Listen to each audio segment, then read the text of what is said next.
तो आज हम मैथ के कुछ ट्रिक्स और कुछ आइडेंटिटीज़ को याद करेंगे।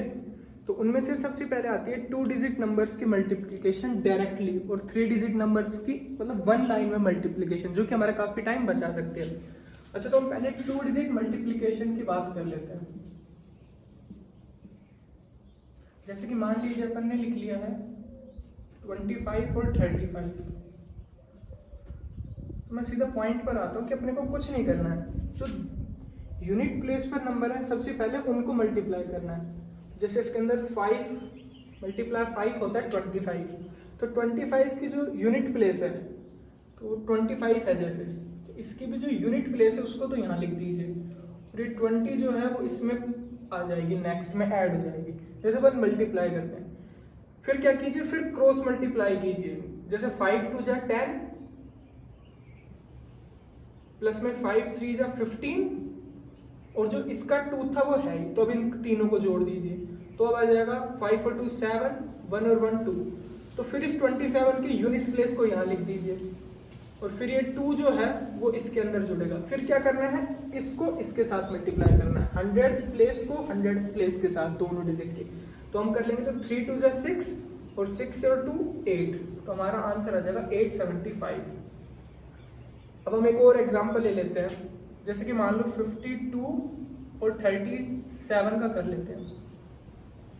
तो कुछ भी नहीं है, अपने को ये लिखने की भी नीड नहीं है, अपने को बस देखना है कि जिस तरह प्रोसीजर उस तरह हमें करना है। तो जैसे 7 2 जा 14, 14 का 4 लिख दिया, 1 बच गया। 7 5 जा 35, 35 और 3 2 जा 6, तो 35 और 6 41, और 41 में ये 7 2 जा 14 का जो 1 बचा उसे जोड़ना है, तो वो हो गया 42। तो 2 को यहाँ लिख दीजिए, 4 अभी रह रहा है। अब 5 3 जा 15, 15 और 4 19, तो यहाँ पे लिख दीजिए। तो मुझे लगता है कि काफ़ी क्लियर हो गया होगा। मैं एक बार बता देता हूँ दोबारा। सबसे पहले यूनिट प्लेस से यूनिट प्लेस को मल्टीप्लाई करना है। 5 5 जा 25, उसकी जो लास्ट डिजिट है यूनिट प्लेस उसको यहाँ लिखना है, और जो जैसे 25 था उसका जो फिर 2 बच गया उसको नेक्स्ट में ऐड करना है। नेक्स्ट में करना क्या है, क्रॉस मल्टीप्लाई करना है। 5 2 जा 10 और 5 3 जा 15, और उसमें अगर पिछले का कुछ बचा हुआ है जैसे 2 था तो उसको ऐड कर देना, तो अपना ये 27 आ गया। अब फिर इस 27 का 7 तो यहाँ लिख देना है जो यूनिट प्लेस है, बाकी का जो 2 बच गया उसको नेक्स्ट में ऐड करना है। नेक्स्ट में क्या करना है, इसके 100th प्लेस पे जो डिजिट है और इसके 100th प्लेस पे जो डिजिट है इन दोनों को मल्टीप्लाई करना है। 3 2 जा 6 और 2 ऐड कर देना है, तो 875 आ जाएगा। एक और एग्जांपल ले लेते हैं, जैसे 85 और 39 ले लेते हैं मान लो। तो सबसे पहले इन दोनों को 9 5 जा 45, 45 का 5 यहाँ लिख दिया, 4 ऐड होएगा। फिर 9 8 जा 72 और 5 3 जा 15, तो 72 और 15 कितना हो गया, 87। 87 में यहाँ का 4 जुड़ेगा, जो 9 5 जा 45 का था। आप साइड में लिख भी सकते हैं, पर प्रैक्टिस हो जाएगी तो उसके बाद लिखने की जरूरत नहीं होगी। तो 9 8 जा 72 और 5 3 जा 15, 72 में 15 जोड़े तो 87, और 87 और 4 91 का 9 यहाँ, 8 3 जा 24, 24 और 9 33, तो अपना ये आंसर आ जाएगा। तो आप ऐसे प्रैक्टिस कर सकते हैं, काफी टाइम बचाता है। स्टार्टिंग में हो सकता है आपको प्रॉब्लम आए, लेकिन जब आपकी एक बार प्रैक्टिस हो जाएगी ना तो काफी टाइम बचाएगा।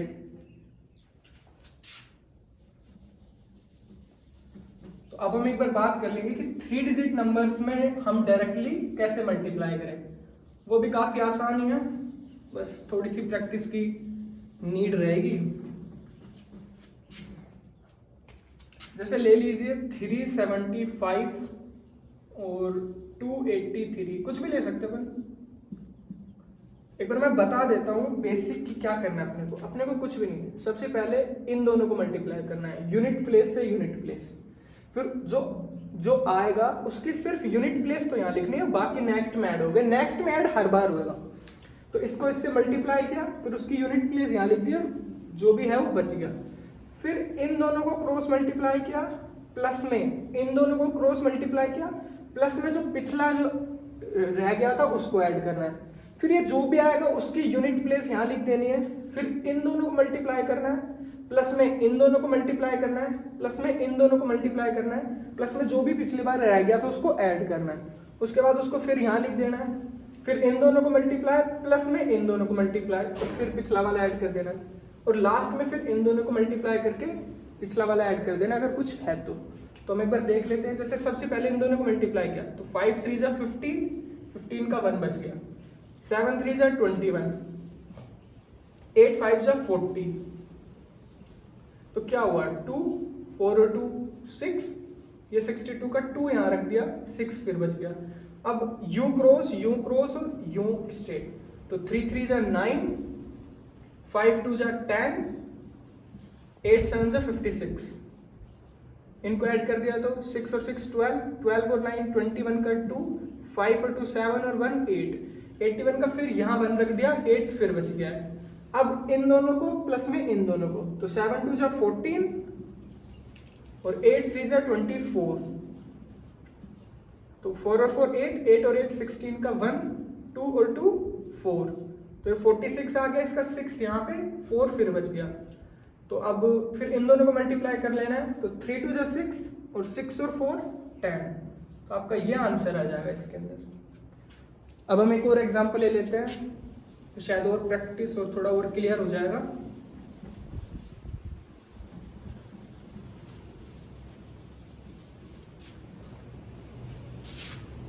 जैसे कि मान लीजिए 875 और 283, शायद 283 तो दोबारा ही हो गया ना, 281 ले लीजिए।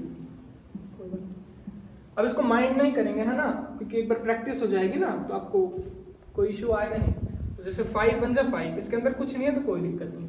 7 1 जा 7, 8 5 जा 40, 40 प्लस 7 47, 47 का 7 यहाँ 4 ऐड में, फिर तीनों का क्रॉस मल्टीप्लाई, 8 1 जा 8, 5 2 जा 10, 10 और 8 18, 8 7 जा 56, 56 और 18, पहले तो 10 जोड़ लेते हैं, तो 56 और 10 66, 66 और 8 74, और अब उस 74 में इधर का कितना था 4 यहाँ था, तो 74 और 4 78, फिर 7 बच गया, तो 8 8 जा 64 और 7 2 जा 14, तो 64 में 14 जोड़े तो 78, और 78 में 7 ही बच गया था वहां का, तो 78 और 7 85 का 8, 8 2 जा 16, 16 और 8 24, तो अपना ये आंसर आ जाएगा। मे भी हो सकता है मैंने एडिशन में कोई गलती कर दी, पर आप फिर भी एक बार देख लेना। तो ट्रिक यही है, इन दोनों को मल्टीप्लाई करना है, फिर जो भी आएगा उसकी एक डिजिट यहाँ लिखनी है जो कि यूनिट प्लेस है, फिर इन दोनों को प्लस में इन दोनों को, जो भी बचा पिछली बार का उसको ऐड करना है, फिर इसको इन दोनों को क्रॉस मल्टीप्लाई और इन दोनों को, फिर जो भी ऐड करा उसको यहाँ लिखना है, फिर इन दोनों को, फिर इन दोनों को, फिर जो भी किया उसको लिख दो, फिर इन दोनों को कर लो। तो मेरे ख्याल से काफी क्लियर हो गया है। एक हम 11 की भी सीख लेते हैं। 11 से मल्टीप्लाई करने की ट्रिक है, जैसे कि कोई भी नंबर हो, जैसे 2 3 7 8 5 है, अगर इसको 11 से मल्टीप्लाई करना है तो एक ही लाइन में लिख सकते हैं अपन। सबसे पहले क्या करना है, ये जो डिजिट है इसको एज इट इज लिख देना है यहाँ पे, कुछ भी नंबर हो। उसके बाद इन दोनों को जोड़ना है, तो 8 और 5 13, 13 को 3 यहाँ लिख दिया, 1 बच गया। फिर इन दोनों अगलों को जोड़ना है, 8 और 7 15 और 1 16, 16 का 1 फिर बच गया। फिर इन दोनों को जोड़ना है, 7 और 3 10, 10 और 1 11 का 1, फिर इन दोनों को जोड़ना है, 3 और 2 5, 5 और 1 6, फिर जो यहाँ पे डिजिट बच गई उसको लिख देना है। ये आपका 11 से मल्टीप्लाई करने पे आंसर आ जाएगा। फिर दोबारा देख लेते हैं, ये वाली डिजिट एज इट इज, फिर इन दोनों को जोड़ना है, फिर जो भी है उसकी यूनिट प्लेस लिखी और बाकी का रह गया ऐड के लिए, फिर इन दोनों को जोड़ लेना है और उसके बाद कर देना है, फिर इन दोनों को ऐड करना है, फिर इन दोनों को, और लास्ट में ये डिजिट एज इट इज।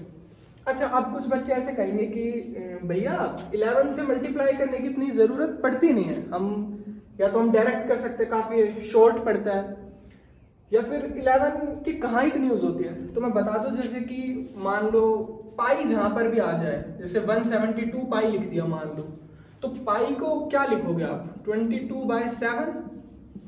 इस 22 को एक बार आप और तोड़ लो, 172 × 11 × 2, तो अब इन दोनों को आप मल्टीप्लाई कर लो, नीचे 7 तो चल ही रहा है कोई नहीं, ये 2 2 जा 4, 7 2 जा 14 का 1, 2 1 जा 2 और 1 3। अब इस चीज को 11 से मल्टीप्लाई करना है, वो काफी आसान पड़ जाता है। 4 एज इट इज, 4 और 4 8, 4 और 3 7 और ये 3 एज इट इज बाय 7 है। तो अगर ये 7 से डिविजिबल है तो कर दो, वरना जो भी है आगे। तो कहने का मतलब है जहां पे भी पाई आए और जिसमें 22/7 का यूज करना हो, अगर 3.14 दिया है तो वो करना है, वरना ये करना है। तो फिर इस 22 को 11 × 2 ब्रेक कर लेंगे और फिर 2 से मल्टीप्लाई कर देंगे और फिर 11 से मल्टीप्लाई करना काफी आसान है। अच्छा जी, ये भी सीख लिया।